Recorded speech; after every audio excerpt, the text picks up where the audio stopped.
Curious, how did you juggle, Michael, being president? I know Chris is in that role now, but how did you juggle being president, but also owner of your company? How did you manage all the two roles? This is kind Well, of a sore subject with a lot of us in the EC. I won't embarrass Michael, but president of the EDPA is not something he'll be putting on his resume. No, Michael opted out. By the way, that was one of the beautiful things about this organization. There is not a person you can point to that has contributed any more than Michael McMahon has to this association.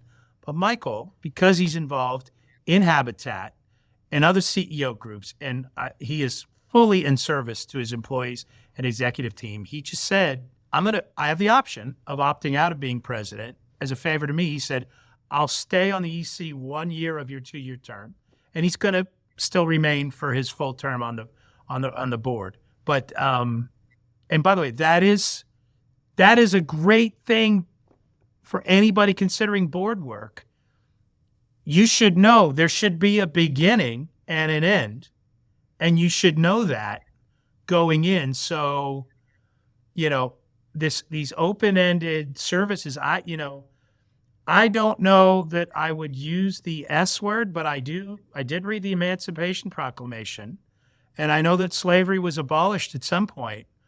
But, Michael McMahon and Hill and Partners is never not going to be, I think, a signature company in the EDPA. But it is no longer a requirement that if you get on the executive committee ride that you serve as a president. But let me tweak that question a little bit. How do you balance the high level of volunteerism that you've shown, Michael, with the day job, which is really demanding in our industry? Any suggestions about that? well, the problem I have is there's a bunch of people in my head. So one person is way back with Khalil saying you get a lot more times at bat. I don't know exactly what the language was. You get more at bats, correct? Yeah. My language is you have to do the time. I love that analogy. It may fall short with some potential board members, but the reason why that works so well is, first of all, you don't go into this unless you're willing to do the time. So you don't go in it saying, I'm going to hit a home run around the bases, and then go on to another sport. You really are getting more at bats. I think the way you described your situation in sports is, by the way, someone's pitching and somebody's throwing at your head, right? So you get more opportunities to handle chin music. And that happens in the board situation. So I love that analogy. I really do, because really, if you don't want to take your swings, you can't just stand there, right? So that's what it is. And I would say in your first year on a board, if the board is interested in succession or development in succession, then they're throwing underhand for those first few pitches, right? They're wanting you to get on base. They're wanting you to be part of the game. And I think the board that I'm on with Chris, we really are stewards for people that join. In other words, we are for them the way people were for us, right? And then we've tweaked it a little bit because we have our own perspective. So that being said, I'm going to steal that analogy because I think it's awesome. Yeah. Is that all right?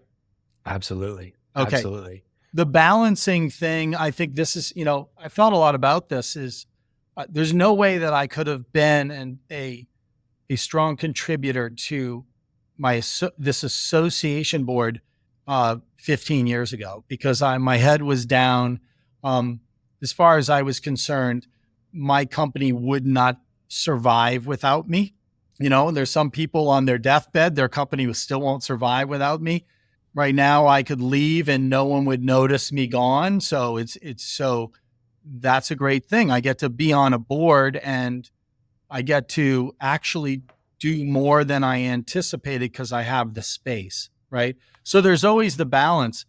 For me, it worked out because I got to watch these people and not know what I'm doing long enough, and then have my opportunity and preparedness to be available catch up.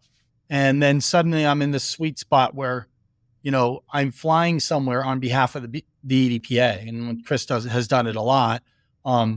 It's easy for me, but it might be difficult for someone in my organization who's in the next layer of management.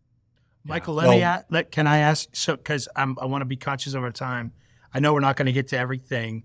You alluded to earlier being part of an associate or being on a board, and you said you felt like there were decisions being made in that group to keep people's job. This had paying jobs, right, within the I think it was a nonprofit association, but still had employees, right? And so at what point, in other words, there was work that kept people employed rather than whether that jibed with the original mission and vision, or it sort of went astray. I think about the board work you and I are doing, and I think about, so here's the question or the reminder to the next group up.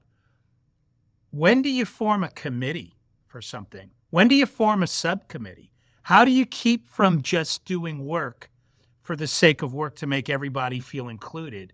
Because just like I believe in smaller government, I believe in smaller but governance without neglecting what the necessary pieces are. So how do you decide when you're going to create another tentacle?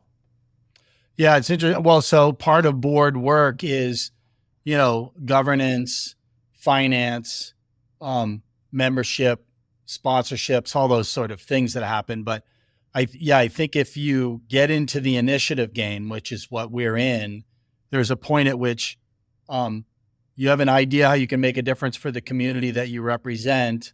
And that demands a certain level of attention and energy in a volunteer environment. So, there's a story I use. I don't know if it resonates with people, but I kind of feel like volunteerism is on conch time. So whatever you thought you could accomplish in your work life, you're moving slowly like a snail when it comes to the volunteerism. And then if you're surrounded by volunteers, the same thing's true for them. They have a paying gig, and then they have to squeeze in their volunteerism. Great point. What most achievers attempt to do is be super efficient with their volunteer time. So they rush to product. I actually think people do better work when they're fully engaged. They like what they do. So my approach is, let's do less better. And the stuff we do, let's have fun doing it. And by the way, you can be in charge if you want to. And then the only advice I give those people is, remember, the people that you'd like to do stuff for you also have a paying job. And then when you get people into the cadence of that work, then you set goals that are they're achievable within that cadence that they right. They're realistic to achieve, and you set a time frame that maybe would be a little bit ridiculous in your work life. Like, we would like to accomplish this in the next 6 months. And most entrepreneurs are like, is it done yet? And they just finished telling everybody, so it's, so the balance comes from really understanding how it all works. Again, you have to get as many at bats to begin to understand it. I love that analogy.